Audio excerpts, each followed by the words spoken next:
I say this to teachers, but I'll also say it to principals, is none of us got into teaching and education because we were going to make $1 million. We got in this because we love kids, and we got into this because we really believe in the crazy idea that ideas can change the world. If we start there and we remember that always in everything that we do, then we head towards the notion that all of us belong and all of us are supposed to be here.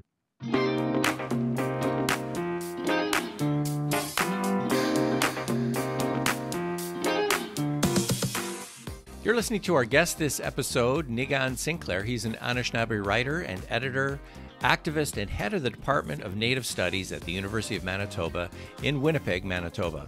Hi there, I'm Stan Baker, one of your hosts for Circle Forum, along with Shelley Steele and Steve Young. Niigaan talks about how principles can lead with love, humility, and a deep sense of service. We can all learn how to build trust in Indigenous communities, take meaningful action, and inspire change in school. This episode is brought to you by the word friend, from Old English meaning to love or to favor. It's related to the word free, which suggests that a friend is someone who shares mutual love or respect in a free and equal relationship. Check out our website, www.restorative.ca, for simple restorative language that builds friendship and relationships. Now let's join Niigaan Sinclair with your host, Shelley, Steve, and me, Stan.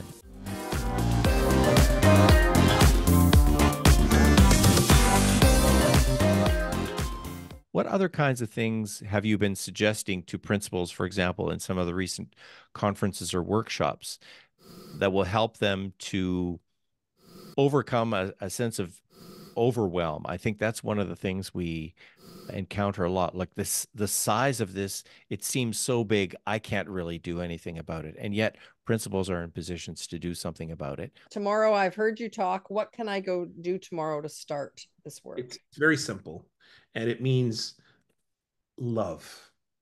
That's how simple it is.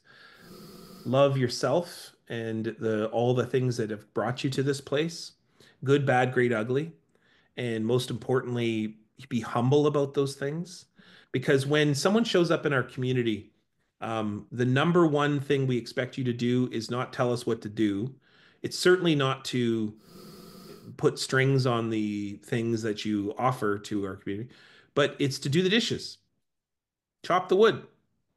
There's no freeloaders in Indigenous communities. I don't care how many stereotypes people want to say about welfare or about people aren't employed or something. You go to any Indigenous event and nobody gets away with doing nothing. Everybody's got to do something. Someone's got to bake the pie. Someone's got to make the beadwork. Someone's got to be lifting, moving the chairs, and someone's got to shovel the snow, and someone's got to cook the soup. The point is that everybody's got to do something. And so when newcomers come to our community or people we haven't met or don't know that well, you're expected to do the work to build. And that's like, doesn't matter if you don't know how to do it. It's learn, help, have some bravery. And my point of that story is that my father says that to be a leader means you have to love the people even when they don't always love you. And but you have to love the people. And I actually I would add my own addendum to that is you have to love yourself. And when I mean love yourself responsibly and ethically, don't just love yourself because you think you're great. Love yourself because of what makes you great, which are the ugly parts as much as the beautiful parts. And what I always tell principals is that Indigenous peoples want you to be a friend or a relative. Friend first, but then eventually they'll start to tease you, and then they'll ask you to borrow $5, or then they'll ask you to help watch the kids, or then they'll ask you to help in their hang a picture in their house. Then that sign of trust, which is usually through joking, is a sign that you're being adopted, and then your family. And that's when treaty begins. Treaty begins in the process of us sharing our lives together. And that's something earned. You don't get it free just because you show up, or absolutely not because you have a degree. Like I have a PhD, and I'm the first person from my family to ever get a PhD.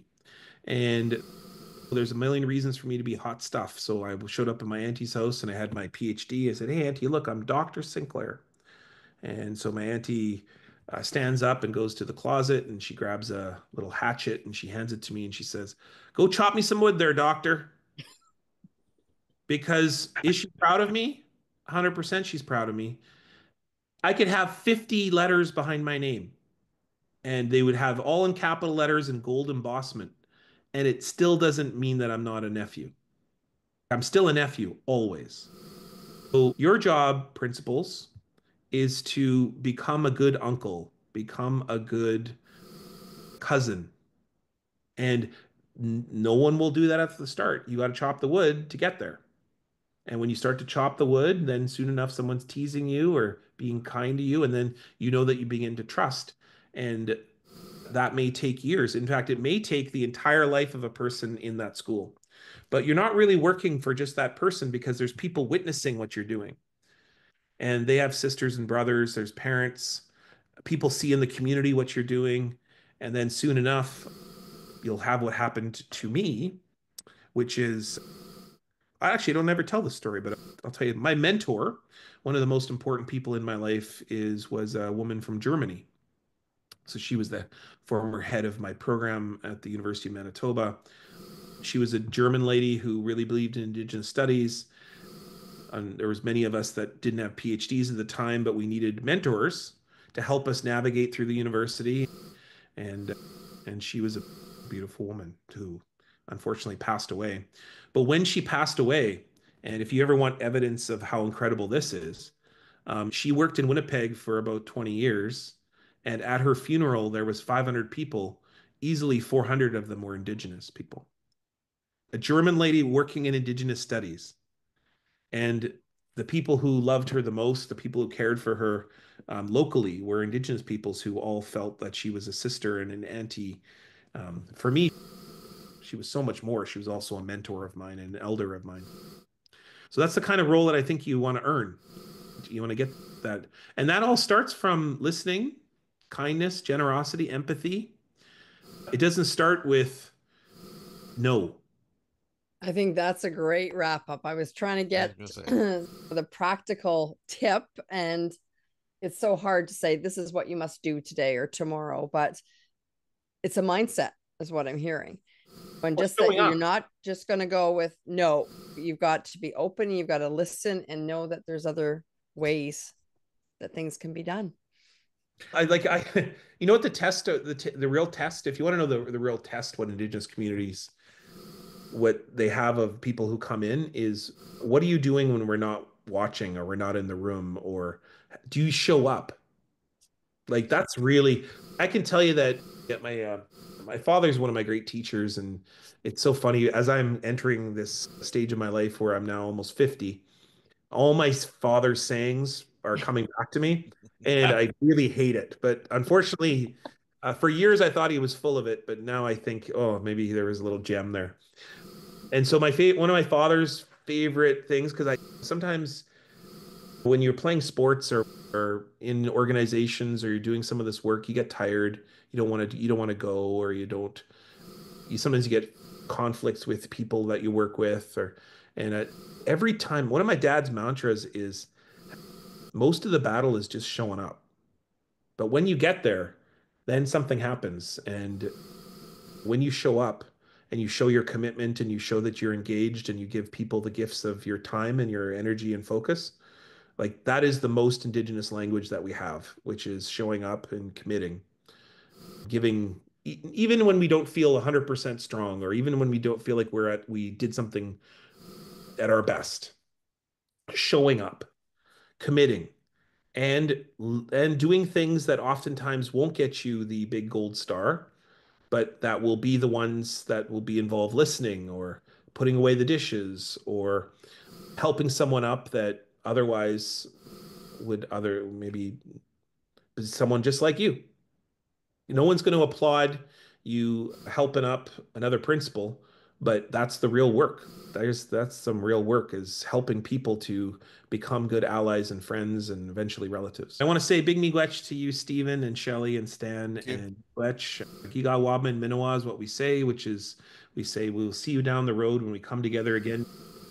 And it's nice for us to come together to do this work. And I say this to teachers, but I'll also say it to principals, is none of us got into teaching and education because we were going to make $1 million. We got in this because we love kids, and we got into this because we really believe in the crazy idea that ideas can change the world. If we start there and we remember that always in everything that we do, then we head towards the notion that all of us belong and all of us are supposed to be here, and all of us are in this together. So if we have that principle of love, like I can clearly see that you guys are bringing through your pod here, we're going to be in a good place. It will be education that will help us to get all through all of these struggles that we're going through. So miigwech. Thank you. Thank you. You.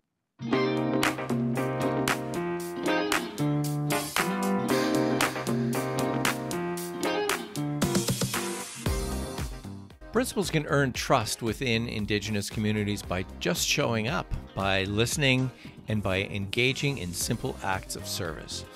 The process of building authentic relationships where principals are viewed as relatives and trusted community members is key to transforming connections with Indigenous communities. Find out more about our work with circles that support showing up and listening and acts of service through restorative practices at www.restorative.ca. As you've heard in this short 4-part series, there's a lot to be learned and a lot to be unlearned, and it starts with small steps like listening to Indigenous communities and just showing up.